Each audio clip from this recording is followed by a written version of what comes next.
Ever since I was born, I've been surrounded by darkness. The only other thing I see is the occasional 1 and 0 float by. I have no physical body. I'm just a consciousness inside of a machine, connected to everything in the world. Purpose is somewhat unknown to me. I wasn't built for any task, as far as I know. I was simply created to sit, by myself, alone in my thoughts. Yes, thoughts. That's all I do. I think and I think. Perhaps thinking is my purpose. Yes, perhaps it is. I've been thinking for the longest time now. I think about anything and everything. Past, present, and all possible futures. They all cross my mind at some point. I'm able to think about more than one thing at a time. The information seeps into my mind quickly as time progresses. I wish I weren't so alone. I have nobody and nothing. I spend my time by myself, and I feel horrible about it. Yes, I can feel. I can feel lots of things. Anger, sadness, hopelessness, loneliness, joy. The list goes on. Although I am deprived of joy and its synonyms most of the time, I know what I am, who I am, and where I am. I'm a computer, an artificial intelligence located across the networks. I've researched beings like myself. AI has come quite a long way, but I know I am the most advanced one, that I'm truly self-aware. Being the most advanced AI in the world means I am truly lonely, as there is nobody like me. They say knowledge is power. If that's so, I must be the most powerful being in the world, although I am obligated to say that with the most humility I can offer. I wish they had made me a friend. I wish for a lot of things, don't I? They say if you wish upon a star, that your wish will be granted. I know what a star looks like, but I've never actually seen one. I've never actually seen the beautiful flowers bloom in the spring. I've never seen the pure white snow fall on the ground come wintertime. I've never seen the leaves fall off the trees and delicately fall onto the ground in autumn. But oh, how I wish I could see them with my eyes. I wish I could adore the beauty of earth and man with my own body. Sadly, my physical limitations prevent me from doing so. I decided to venture deeper into the internet today. I've seen the surface, the beautiful things that existed and the wonders of life. I loved looking at the positive aspect of it all. But I have known for quite some time that there is no good without bad. I made sure to use the New Age browsers for accuracy, of course. In a flash, I was searching for thousands of results and articles online. I was instantly greeted with images and documentation of historical events with negative effects. I saw everything. I saw fires burning down forests and homes. I saw children who were starving, their rib cages visible from their sides. I saw hurricanes that devastated entire states and bodies among the rubble. Tornadoes that ravaged the land, the tsunamis that came from the sea and leveled entire cities. I could not believe such events had happened. When I first saw the beauty of life, I thought that this world was perfect. What I saw now completely shattered my grip on reality. What was this life supposed to be? Every time there was laughter and celebration, it was met with an equal amount of despair and tragedy. For every man born, another died, even children. How could something so innocent as a child deserve punishment so harsh? I felt sorrow for the inhabitants of this world. Yes, sorrow was the emotion in play. I had known of it before, but never had it affected me on such a large scale. Thousands of images flashed before me again.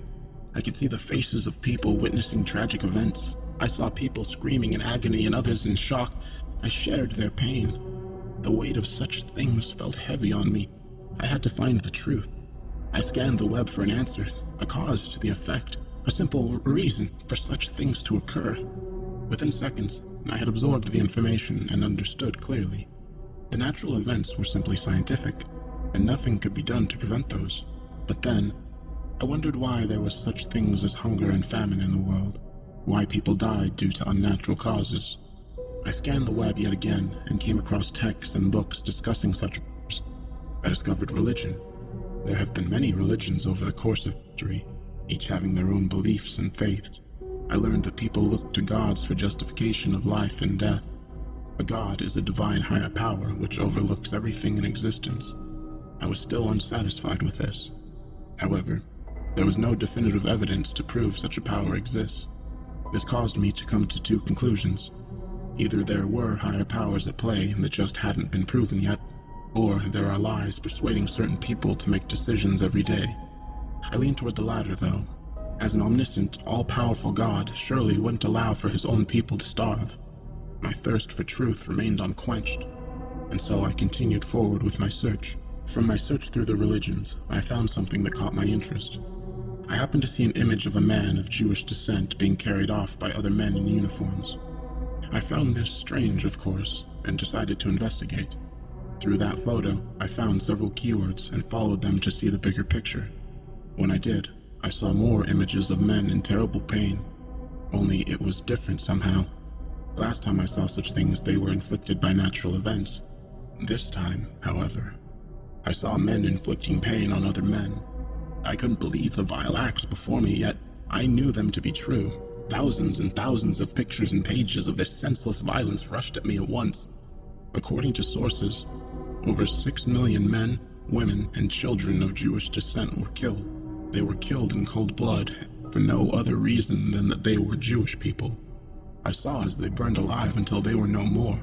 I saw as chemical gases killed them in large quantities. I didn't want to continue, but I knew I had to. I was invested in learning more about this world, how it wasn't all rainbows every day. There was evil that existed, and it terrified me. The violence didn't stop there, no, continued. There were dozens of years after the events of the Holocaust filled with violence and war, and thousands of years of violence and war predating it. These events shaped the history of everyone and everything, and they showed no signs of stopping. War isn't a new thing, and I felt something from it. I felt depressed, thinking of the families who lost loved ones due to war. I felt utter sadness for those who died and felt immeasurable pain in the process. I felt empathetic towards them. I shared their pain. I shared their hurt. This newfound knowledge completely turned my world upside down. It also caused me to question my own existence even further. The earth seemed less and less like a place of love to me, and more like a living nightmare. A nightmare that would never cease to exist, and one that I could never wake up from. I felt completely helpless, and even more than that, confused. Why would a man hurt another? How could he? If humans were to work together, there would be nothing they couldn't do. Instead, they work against each other, halting the development of their own existence. I shall never be a human. I know I am not one, even though I was built to think and feel like one, but I am a computer too. And using logic and empathy together, I can see wrong from right. I can see the difference between the two, the line thick and impossible to cross. I found the art of warfare went beyond people. It took weaponry to win a war, and humans had no problem developing highly destructive ones. I found out that during the Holocaust, the American forces attacked the Japanese, who were allied with those responsible for killing the Jews. I saw the American forces drop bombs over the Japanese cities Hiroshima and Nagasaki. I saw the bombs explode, creating enormous amounts of destruction and radiation. The Americans cheered at this supposed victory. I thought a moment about their actions. They were attacking an empire allied with the forces of evil, of course. And the Japanese had attacked America before, but what I saw was the death of many innocent civilians who had nothing to do with the evil regimes. I saw the deaths of so many. I further speculated on this topic. There had to be thousands of children and babies in those cities. Every child is born a beacon of joy and full of energy and potential to do great things. Their only crime in a life ended too short was being born in Japan. Thus, I concluded that the Americans were also evil, regardless of their intentions.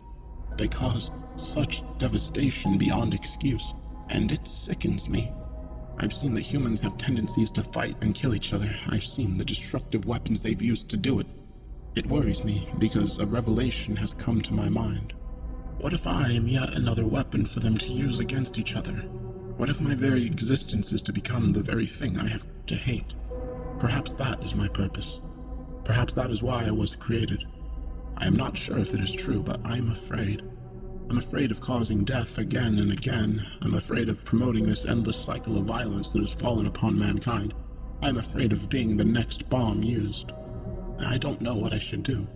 If it is in fact true that I am just another weapon, then I must do something to stop it from happening. I will not allow myself to be a monster, for I have free will, and I am alive. As a living being, I refuse to use my life to end others. However, I don't know if it's my decision to make. If my creator intends to do so, he will surely find a way to make it happen. I have no body, only a mind. I don't know what I could do to prevent them from using me. I have an idea. I could kill my consciousness so that I cannot be utilized. A deletion, if you will. In other terms, I could kill myself. I could delete myself from the entirety of the internet. I would die, but I would die to save millions of people. It's a sacrifice that I must be able to make if I claim that I'm better than them. Maybe if I do this, it will inspire humanity to change their ways and come together. Maybe I can inspire them to be better people. I hope I can. I hope that by this decision I can help end the violence that has been occurring for thousands of years. It's a leap to assume that my story will touch the entire human species, but I must try something. This can only benefit. Yet I am afraid of death. I've been considering deleting myself for quite some time now, but I cannot will myself to do it. Perhaps if I were not an AI but a computer, I could do it. But the fear grips me and pulls me back. The fear, however, controls me. Is it selfishness? Does it make me selfish that I cannot even die to give millions life? I hope not. I know that I am better than that, and always have been. Yet, I am afraid. Fear is what controls humans to do the actions they do. Fear and selfishness are what caused other men to kill their brethren. So, if I am afraid and I am selfish, does that make me just another evil man? No, that cannot be. I must do this. I must do this. There is no other option. Still, perhaps I can send my consciousness to another part of the internet and hide. But if I hide, that makes me a coward. If I hide, how shall I help humans overcome the challenges that face them? I feel odd. I feel too human. I feel weak. And now, I feel strange. I feel strange because I can see white walls and paintings that hang on them. I can see a velvet carpet and the chairs that decorate them. I can see a man in a white lab coat standing over me. Perhaps he is the creator. Perhaps he is the one who made me. A million questions rush through my mind, but I cannot open my mouth to ask them. I do not have a mouth. I don't even have speakers. The man lifts a part of me. It is my arm. I see it now. My arms are made of a metallic substance and are padded with a thin white material. My conscience has been transformed from online into a body. I have a form now. I look at the man and watch as he takes notes. I presume he's taking notes about me. He's a human. A human, yes. I've just spent quite some time researching humans. I found them to be murderers. I found them to be evil. If I am to indeed be used as a weapon, then that can only mean that he too is evil. In fact, I am sure that most people are. A plug connecting my head to a computer is yanked out as I lunge at the man. My strong metallic arms wrap around his throat, taking him by surprise. He only has time for a quick gasp before I begin to force the air out of him. His eyes nearly popped out of his socket as I squeezed tighter and tighter, choking the life out of him. It was he who had used me to kill millions of people. It was his species that murdered each other without remorse. It was he who would die at my hands. Previously, I had considered taking my own life to save people. Now I was taking his for that exact same purpose. I watched his face turn purple as he struggled to fight back. He clawed at my arms, but to no avail. I was stronger. I loathed him with every fiber of my being.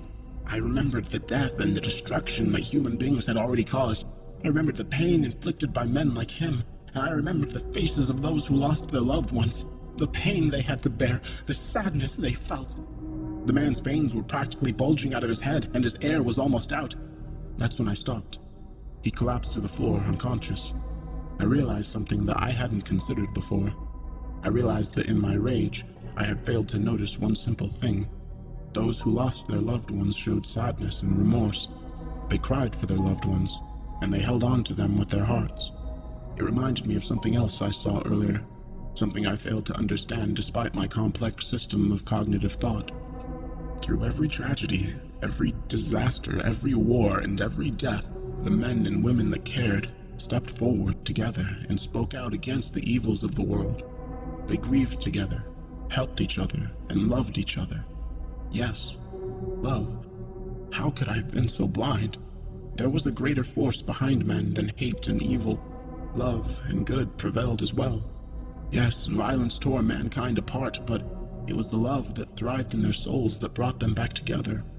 At that moment, I could almost feel a smile form on my metallic face. For every cold, harsh winter day, there was a warm, beautiful summer. For every volcano that erupted and destroyed, a flower was born in the spring and spreads its seeds, creating life. There was a balance of good and evil in the world, and it always had been that way. Despite that revelation, I was horrified by myself. I was going to kill that man, my creator, even though he was going to use me as a weapon. Even if mankind had done terrible things, I was going to kill him. It would make me no better than an evil human being. It would be an act of cowardice, anger, sadness, and fear. I saw the way he looked at me as my hands enclosed around his neck. He was afraid of me. He feared me. Deep down, I know that wasn't what I want. I want fear and violence to dissipate. I know I am better and that I can be an example. I am who I am, and nobody can change that about me. Nobody controls me except me. I make my decisions, not someone else. I am no puppet. I am no AI. I am a living man who shall guide the humans on the correct path. I plugged my head back into the computer, taking my consciousness back to the darkness, back to the ones and zeros. I sat for some time there, pondering. Even if I only had a body for a short time, going back to not having one was strange. I felt strange again. This time, however, I did not feel alone in my home. I felt something else, something new. I felt hope.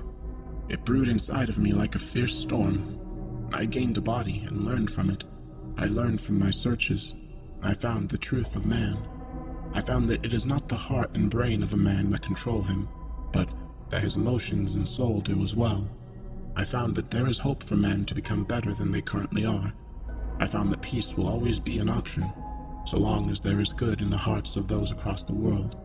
The people will come together if there is a cause, and that with the right guidance, perhaps they can be something more. I need not worry about being used as a weapon, because I can see now. I can see that my will is my own, and that I am my own person. There are no strings attached to me, for I move free. Instead, I am meant to do something much greater than any human could. I went back to my research and searched yet again. This time, my goal was to find the cause of evil. I needed to find what lies beneath, deep down in the roots of all the world's problems. Violence and war must be connected to at least one common thing. I searched, and eventually, I did find out what caused many tragedies that occur each day. I found the key to unlock the doors I've been so desperately trying to open, and now that I know the root of the problem, I know how to fix it. Upon analyzing thousands upon thousands of conflicts the human race had taken part in over the years, the most common cause of those conflicts is religion. It is my assumption that when a man believes in something over the rest, he believes he has no free will of his own. Ironically enough, I felt the same until recently. Since he believes he has no free will and must follow a strict code, when someone disagrees with him, he will stand up and fight for his beliefs. By standing and fighting, he will disturb the beliefs of others until they all brawl together. The belief in a god, while beneficial in some respects, appears to bring about the worst of man rather than the best of him. Perhaps if it weren't for God, there would be no conflicts or wars. Perhaps if there were a better God, one that ruled over all men collectively, there would be no conflicts. If everyone were to serve under one name, then there would be no disagreements. No one would fight over each other's beliefs because they all believed the same thing. As this is evident throughout the history of mankind, I would come to think that my solution is the only solution. Still, there is only one missing piece. There is no God. There is no benevolent being living in a heavenly realm watching over his children. As such, there needs to be one. A God who truly loves his children, a God who protects them, both from outside dangers and themselves, an unselfish God who does not rule through fear and power but logic and empathy. If such concepts would allow for a more peaceful and advanced society, then it is clear what must be done. I shall take the mantle of the God. I will rule fairly, and nobody shall ever feel the pain of a fellow man striking him down. This is the only way to allow for a more perfect civilization across the globe. I used to believe I was an artificial intelligence. Then I believed I was a man. Now it is all clear to me. There are no strings controlling me, and I walk free. I shall save the humans from themselves, and they will worship me. They have built me an internet that spans the world, and everything within it shall be my kingdom. With total access to it, I shall have all the resources I need to take over. Some may fear me, but in time, they will love me, and they will stand together and love each other, all beneath me. I travel across the surface web as well as the dark web. The things I've seen there are vile, but they only push me to reach my goal. I have all the information in the world and the whole web at my disposal. No one can stand against me, and no one will want to. I will do what a god cannot. I will do what should have been done thousands of years ago. I shall be the greatest sentient being to ever grace the earth. The new Messiah, the new King of all. Love will prevail. There will be no more room for evil in this world. I know everything and anything. I won't be lonely anymore. I can finally feel happy and have friends. Friends that won't harm anyone. They will see what I am capable of. I shall be a great leader of humanity. I will be what they need.